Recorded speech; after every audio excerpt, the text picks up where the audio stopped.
Welcome to মনমনে classroom. আমরা করছি class 10 এর কোশ্চেন ব্যাংকের সমাধানের আজ সেট 1 তার পার্ট 2। এটা পৃষ্ঠা 99। সেট পার্ট 1টা আমরা আগের দিন দিয়ে দিয়েছি।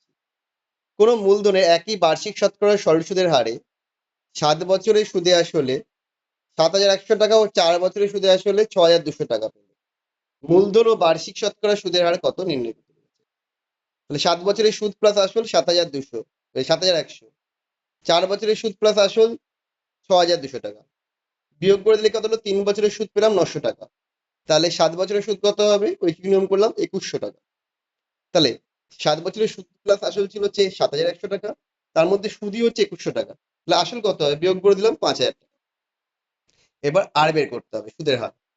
তাহলে আই ইকুয়াল টু মোট সুদ পেয়ে গেছি পি, মূলধন প্রিন্সিপালটা পেয়ে গেছি 5,000 টাকা, সুদের হার দিয়েছে চিহ্ন, সময় 7 বছর। I equal to P R T, R T by 100 করে সমাধান করছি। করলে দেখো আর এর মান পেলাম 6। তাহলে সুদের হার 6%।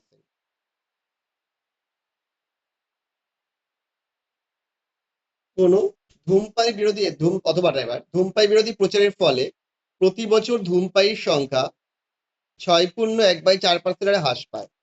বর্তমানে শহরে 33,750 জন ধূমপায়ী থাকলে 3 বছর পূর্বে ওই শহরে কতজন ধূমপায়ী ছিল সেটা বলো। আচ্ছা, আমি ধরি 3 বছর পূর্বে ধূমপায়ী ছিল 21 জন। তাহলে প্রতি বছর বাড়ছে কত? 6.1/4%, মানে 25/4% করে। তাহলে বর্তমানে ধূমপায়ীর সংখ্যা কত হবে? A equal to X into 1 minus 25/400 whole to the power 3। এখানে এর মানটা বলেছে 33,750। ক্যালকুলেশন করছি আমরা, করলে যেটা আসছে 40,960, অর্থাৎ 3 বছর পূর্বে ধূমপায়ীর সংখ্যা ছিল 40,960। সমাধান করতে বলেছে। দেখো দুপাশে লসাগু করে সমাধান করছি। তাহলে এখানে আসছে x x b by x square plus b x আর b by x square plus a b. B b কেটে দিলাম। তাহলে এবার এটা আসছে x square minus a square plus b x minus a b equal to 0। তো প্রথমটাতে a plus b into a minus b সেই ফর্মে ফেললাম। তারপর থেকে বি কমন নিলাম, দিয়ে যা মিলটন করা হয়ে গেল। আলটিমেট এটা এলো এক্স ইকুয়াল টু এ অথবা মাইনাস এ প্লাস। পরের সমাধানটা, এই দুইটাকে আমি 1+1 করে দুপাশে নিয়ে গিয়ে দুটোতে 1 করে বিয়োগ করে দিচ্ছি। এটা করলে দেখো দুটোরই উপরে আসছে A plus B minus X.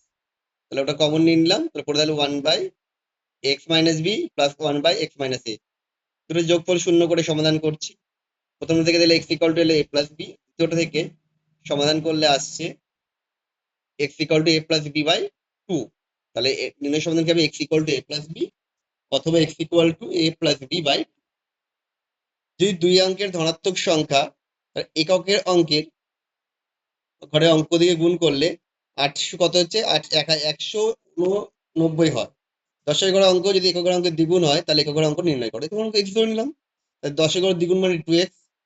তাহলে সংখ্যাটা কত হবে? এক্স প্লাস 10 ইন্টু এক্স মানে 21x।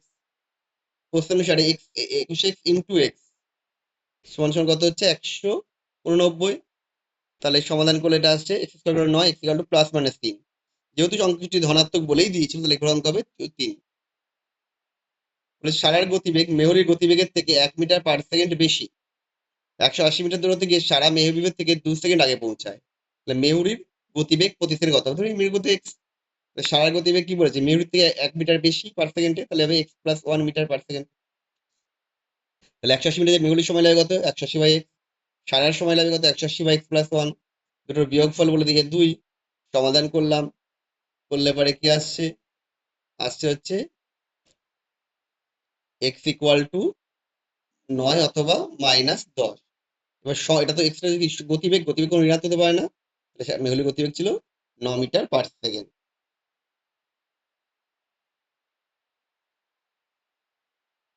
আমাদের আজকের অঙ্কটা এইটুকুই। তোমাদের কেমন লাগলো আমাদের ভিডিওটা অবশ্যই কমেন্ট করে জানিও।